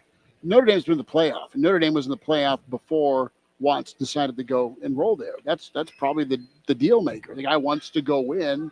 Notre Dame's been a far better and more winning program than Nebraska in this era. I don't think it's an indication of how far Nebraska's fallen. That was the gist of it. Like, if Xavier Watts isn't going to Nebraska, then that's the indication that Nebraska's hit rock bottom. I'm like, nice player. Obviously, became a great college player. Will be a good player in the NFL. I think made a lot of money for himself the way he played in the playoff. Became a star for Notre Dame there. But look, players have been going to Notre Dame from Nebraska for decades. You can't name a lot of them, but most of them were Creighton prep guys who followed their faith. And I don't know what church Xavier Watts goes to, but it's happened. I mean, players have gone. I've gone back in time and talked about when Larry Station and Sean Ridley both left Omaha to go play at Iowa. That was earth shaking. Oh my God, how could Tom Osborne let them get away? Larry Station had a great career at Iowa. Sean Ridley, okay. Xavier Watts went to Notre Dame. Okay, that it happens. I don't think that is the bellwether moment that, oh my God, this is how far Nebraska has fallen. Well, I think if Nebraska had to do it over again, and remember they recruit him as a defensive back. He wanted to play wide receiver. He's going to the NFL as a defensive back. If Nebraska had to do it over, and at the end of the day, they got beat by Notre Dame in recruiting. Okay, Notre Dame recruited him better than Nebraska did. Nebraska wanted him, but Notre Dame did a great job. I mean, I remember his dad, Jeff, who has been a big supporter of Omaha area football when the family moved from Minneapolis to Omaha. Brian Kelly walked into the Burke weight room and stood there and watched X-Man work out. Notre Dame was very, very aggressive in their recruiting. If Nebraska had to do it over again, I think Nebraska could have ramped up their aggressiveness and not recruited X-Man like they recruited his former high school teammates, Nick Henrich and Chris Hickman, Yep. thinking that they came to Nebraska. We got this connection with Coach Lamanji. We'll just get him as well because he wants to stay and play. At the end of the day, they got beat by Notre Dame. I mean, we're talking Notre Dame. Yeah. We're talking Notre Dame, and Brian Kelly walks in and can say, hey, I've had Notre Dame in the playoff. And if you go back to the 90s, there was a run of Omaha kids that went to Notre Dame that also could have gone to Nebraska. Nebraska was playing well at the time. So hat tip to Notre Dame. They out-recruited Nebraska. But in this case, unlike the Noah Fants and the Harrison Phillips that got away, I think Nebraska did their due diligence. They just didn't have as much to offer as Notre Dame. It just felt like an unnecessary jab from Joel Klatt. Yeah. You can take the guy out of Colorado, but you can't take the Colorado out of the guy apparently. Well, but you know why we're talking about it? Because it's so out of pocket. Yeah. Like he's been super supportive, and you Loves take that Rule. opportunity to go after Nebraska, not knowing the background. The thing is you expect better from Klatt. It feels like a talking head thing to say from somebody who's somewhat uninformed with college football. Hey, you got 4 hours to fill in a broadcast. Here's Stephen A. Smith saying something that he's not informed. What the surprising thing is that Joel Klatt is usually well informed with college football, and it felt like a lazy take from Joel Klatt on a national television broadcast. And it just feels like there's a little bit of Colorado to that statement. And I love Klatt. I'm not going to think less of him because of this, but it feels low. It would have been more of a look how far Nebraska's fallen if they couldn't get the 5-star son of a guy whose name is on the side of the building. That was a bad look until he decided, you know what, I am going to come to Nebraska. I'm talking about Dylan Raiola, just so we're looking at the board. If they don't get Christian Jones, if they don't get Carter Nelson, and they're in head-to-head battles with some big boys to get both of those guys the last 2 classes with Matt Rule. So if Rule comes in and cannot regain ground that had been lost into the last couple of regimes and tries to get Raiola says no, so they get the kids out of Bellevue. And remember, those 3 committed after Raiola said, I'm not coming, right? And then he decides he's coming. How does Nebraska take those 3 guys if Raiola had said yes to Nebraska right away? But I go back to my point, though. If Matt Rule comes here and he can't get Raiola, and then he can't get Nelson, and he can't get Jones, and some of those others, Caleb Benning, and all that, then you go, wow, that it's not Xavier Watts. It's the ones under the current regime that they just can't get any traction anymore, and they're getting the players that Iowa State is getting. Right? Yeah, the next go around of this whole in-state recruiting is Steve Warren's son, Braylon, who will be a junior at Westside, who just got an offer from Iowa, also got an offer this week of Illinois. You know what Nebraska's a quarterback room looks like moving forward in 26 when Dayton gets here. In 27, maybe Trey Taylor next week says yes to Nebraska, one of the top quarterbacks in the country. And yes to the College of Journalism and Mass Communications. Go ahead. So Steve is a huge advocate for Coach Rule in the Omaha area, but he also has his son who he'd like to see play at Nebraska. I think Nebraska, Braylon is an odd eval for Nebraska because of his size. He's a very talented quarterback, but Steve isn't like, oh, Nebraska sucks, they're not recruiting my kid. He knows the dynamic. He gets it. But they also, Nebraska with Braylon, they've kind of done their due diligence, okay? And I don't know if they have, if we don't get this guy, then we're going to come with an offer.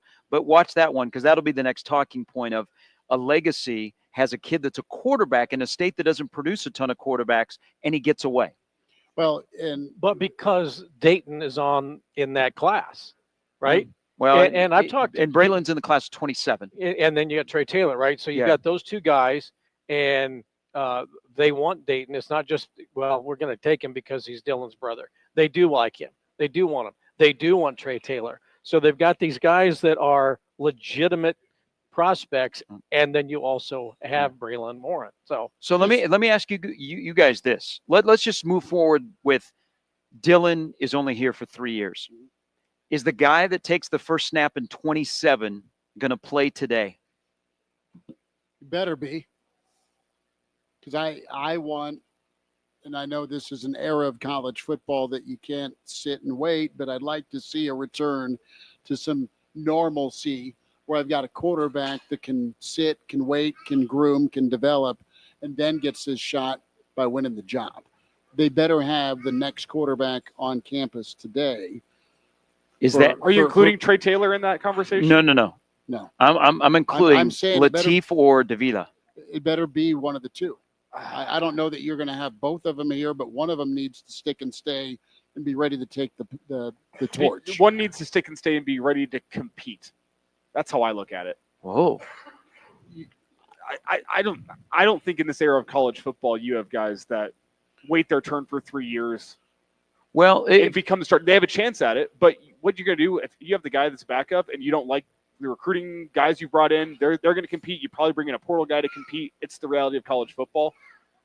I don't think you have the we talked about it yesterday with the running back position where you'd like to be able to have that natural handoff to the next guy waiting in the wings. Mm-hmm. It doesn't seem to work like that with quarterback anymore. If you don't feel super confident in the guy you have behind the scenes, you've got 1 year for the quarterback to wait.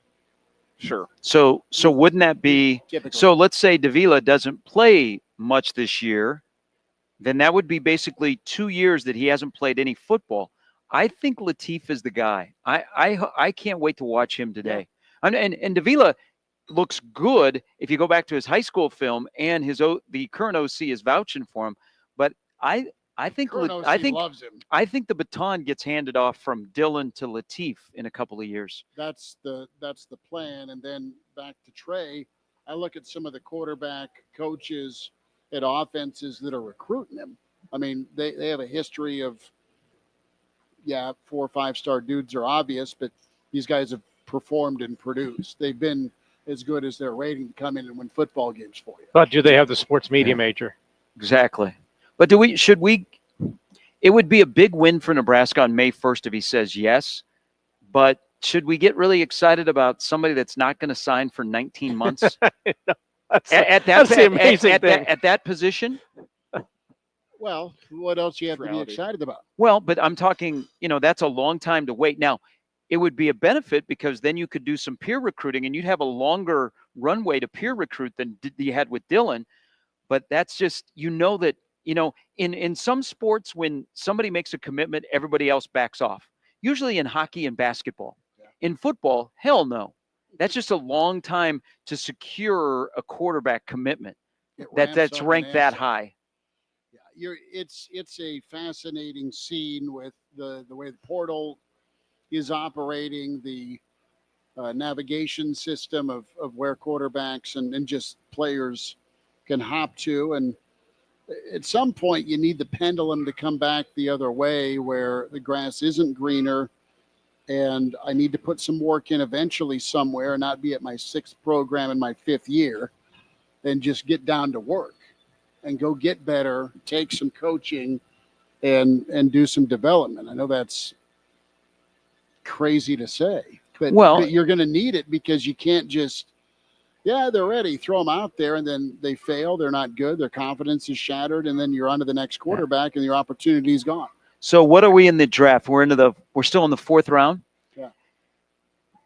So part of that is Nebraska hasn't had many skill guys drafted since the last Nebraska native skill guy got drafted, if you consider the fullback a skill guy, in Janovich in 16. The last 3 have not been homegrown. Tanner Lee, Samari Torre, and Trey Palmer. Fedoni could break a string. Thomas Fedoni could be the highest drafted skill player from Nebraska since 16. Well, if he goes like in the 5th round, because you had guys that were in the 6th round. But how much of a would it be that Fedoni was a homegrown guy because Lee, Torre, and Palmer were all transfers? Or does that matter?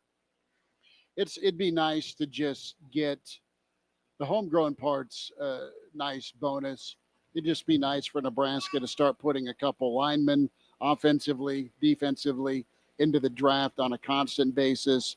And then, yes, your skill guys. I mean, Nebraska needs to get back to 4 to 6, 5 to 7 guys drafted, or a combination of almost double digits. I go back to the 13 and 14 draft classes, or even the 15 draft class. That 3-year window was your last really good run of guys that won you 9 or 10 ball games, but also found their way onto NFL rosters for 5-6 years on the lines of scrimmage and also at the skill spots. They have to have them start to have homegrown, meaning they started their career at Nebraska, finished their career at Nebraska, in order for we are a developmental program, not to just be a bumper sticker, Follow through. right? Because, okay, yeah, you bring in a transfer, that's fine, and they go on to the NFL. But if they are developmental, and day one of the Matt Rule era back in November of whatever year that was, he said, I want guys prepared to get their second contract in the NFL.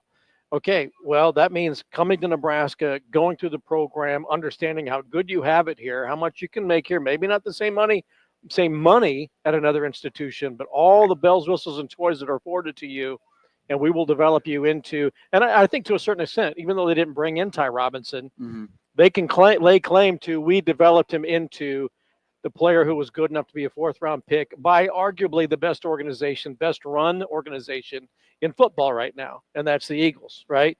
So Ty Robinson, while he wasn't brought in by them, was developed and became the player that he is and the draft pick that he is. So they can start to say, this is what we do, but they got to have it from day one. All right, take out QB1, Elijah. Is there if you had to pick one guy on this current roster that would be a first-round guy before his career is over, is there? And who would it be, if there is? From an athletic profile point of view, the first name that comes to mind is Winery. You would need likely some stacked seasons from Ja'Cory Barney to turn into that Tank Dell type. It's tough with his body size to be a first-round pick. Little guys don't tend to get picked high in the NFL draft. But you look at Winery, freak profile. I like Keona. Maybe even Van Poppel as being a guy that can be a load on the inside. Interior defensive line isn't usually the biggest position of need in the first round of the NFL draft. You look at edge rusher, that's always big. Defensive backs, premium position in the NFL. Could you look at a guy like potentially Sierra Wright with a good year being a first round guy? He's got athleticism. There's some candidates, but you also have to dive into the politics of an NFL draft with how they're paying guys, what are premium positions. Edge rusher, defensive back, wide receiver, quarterback are your premium positions. What about tackle? Any tackles? I mean, could you see Pritchett having a great year? And Pritchett has to really turn things around. He's got the potential. He's that blue chip prospect that, I mean, what was it? It was 80% of first round picks this year were blue chips, meaning essentially top 200 players in the country. Up to their recruiting ranking. Pritchett could be that. He's got to get his pass blocking cleaned up. So that is a big question mark, but he's got the athletic profile for it. But essentially that's what you're looking at. You're looking at top 200 recruiting guys that develop and turn into high-level prospects. How many guys on the back end do you get that you don't get them the first time through, but their second school in this portal era that are top 200 targets that need a change of scenery? They get to you and you fix them. I mean, that's also the option. You know, another guy along the lines of everything that you've laid out, Elijah, and it's too bad we're not going to get to see the linebackers today, like the frontline linebackers. What about McGahee? I loved watching that kid play. You want to talk about instant production and minimal snaps, but you've got this group of Florida kids, and we're talking with our old buddy Tim Verghese, and Verghese is just rattling off all these defensive backs you're waiting to see at Nebraska, that are part of the Florida kids, the ones that are still here. And they're like, dude, they've gone against the Jeremiah Charleses of the world for 3 years on Friday nights down in Florida. So they have played elite level competition. And can that translate to the college level where they put a bunch of snaps together and go thrive? I think it's pretty imperative for Nebraska to keep that going. Back to the McGahee card. Man, they let him go. And listen, there's other guys at that spot that transferred on. Not quite a Jack and Butler, but Butler was an edge guy. And then you have Prince Will that moved on.